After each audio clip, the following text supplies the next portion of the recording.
Alright guys, so the first thing you're going to need is brushes, paint, and a home decor thing that you guys don't use anymore or is very old. You're going to first cover it all in white paint just to make sure you have a plain canvas. Make sure it is all dry and then you'll be ready to go.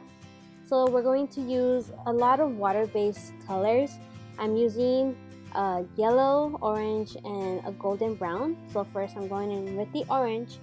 I did first do it with just color, but since the base was all black, it wouldn't go and it was going on patchy, so I just did the whole base white first, waited till it was dry, and then went in with the orange.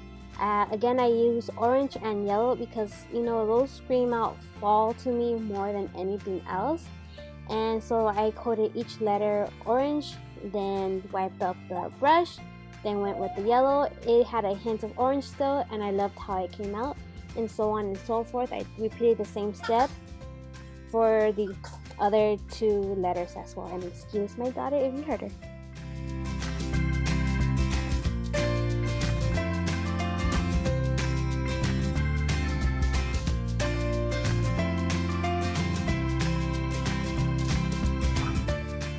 You're going to want to also coat the sides of the letters as well, because it will look funky having it kind of black and then hints of white and then hints of the color you're putting on. So make sure you get the sides as well, evenly coat them,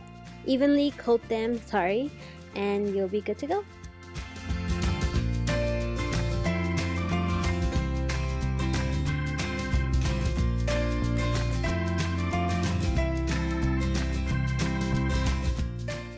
So after you're done, this is how it's supposed to look like, and we're going in with the golden brown. Now I am going to mix the yellow and orange with it because I want it to be a more, you know, true to color golden brown with a little hint of orange and yellow undertones, and it came out perfect for me. I did try it out on the newspaper first before going in on there on our canvas because what if I made a mistake and I didn't like the color, so I did that first. And again, even coat the whole thing evenly, even on the sides of it. You don't want it to look funky. I did it afterwards too, so yeah.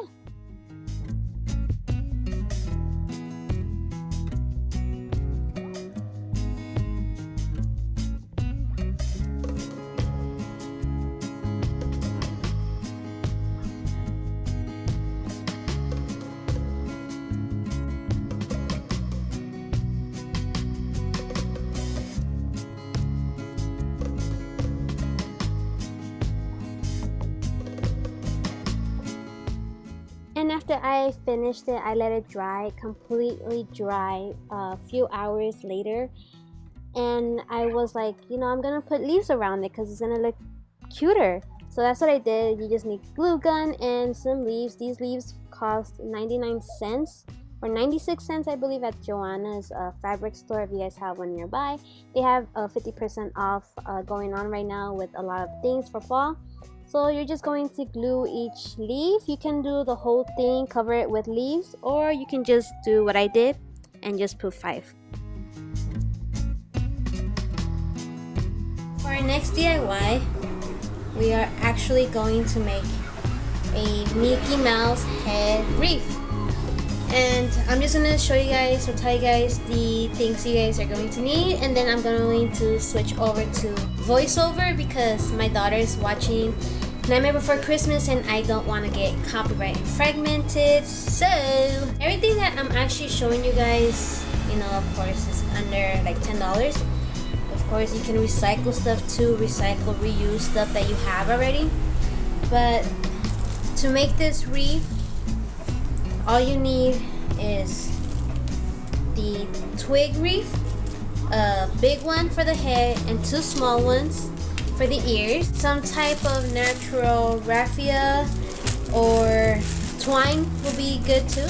Leaves, I got these at Joanna's fabric, a maple leaf garland. It can be like this, it can have this, and it can have a pumpkin too. If it has a pumpkin, good, because I'm going to show you guys how to turn it into a little Mickey Mouse as well.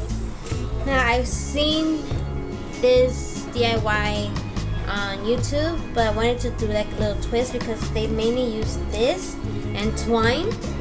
I'm going to use also a glue gun, and I'm using loose leaves, so it's a little bit tweaked.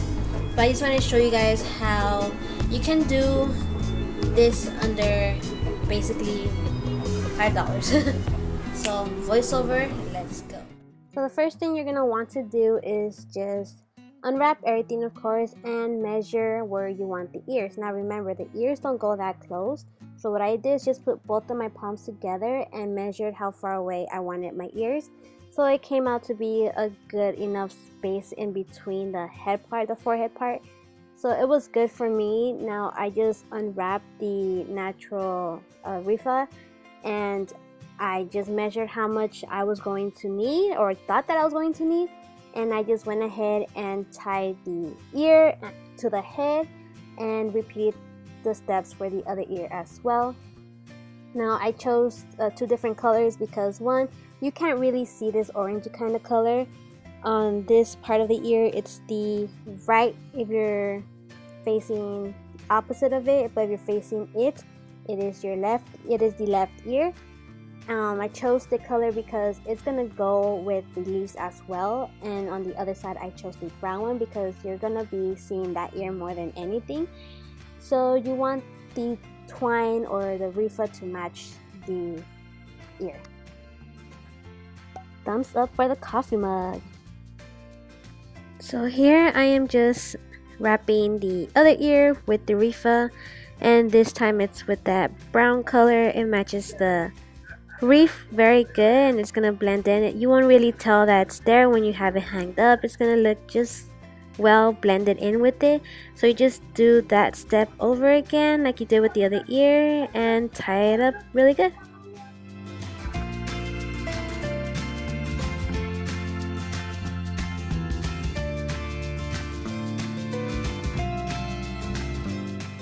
And if you have some pieces of the string hanging out, it's fine because it blends right in. It looks like if it's like one of the twigs just coming out too.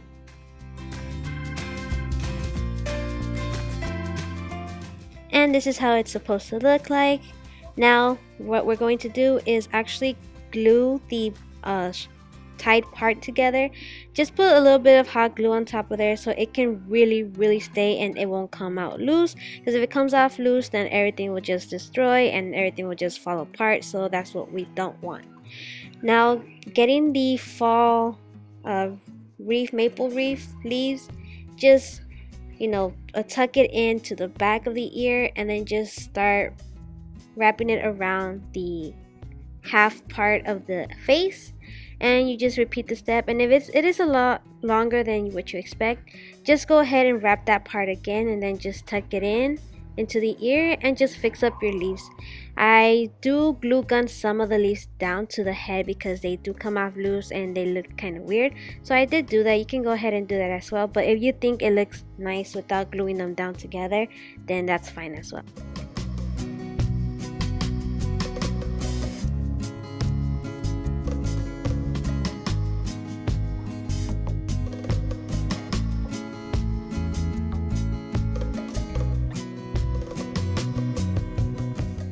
Now this is the fun part. You get to glue more leaves to it. Just add leaves where you think it looks bare, where you think it needs it, where you think it just goes with it.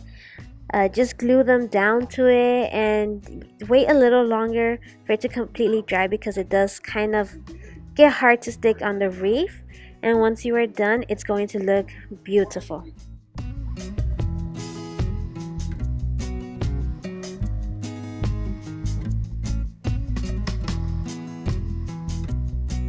Now for this next part is optional. You don't have to do this, but I want to add ears to that pumpkin I have on there. So all you need is just paint, a brush, paper, newspaper or anything where you can paint on, and just a piece of the cardboard, of any cardboard box, scissors, and that's about it. And make sure you draw the stencil, and yeah, let's go back to the whistle. What we're gonna do here basically is draw the Mickey Mouse ears, draw them out, cut them up, paint them, make sure they go with the pumpkin, make sure it's actually the size of it, the good size, the width apart, you know, just make it look like Mickey Mouse's ears. And once you glue them together, let it dry, put it back onto the wreath, and it will look like a hidden Mickey actually, because it blends right in with the leaves and everything else together. So guys, this is the end. I hope you guys enjoyed it, and if you guys do end up recreating any of these, tag me on Instagram. I'll leave it right here on down below as well. And until next time, lovelies, I hope you enjoy it. Subscribe, like the video, share, and until next time, lovelies, bye guys.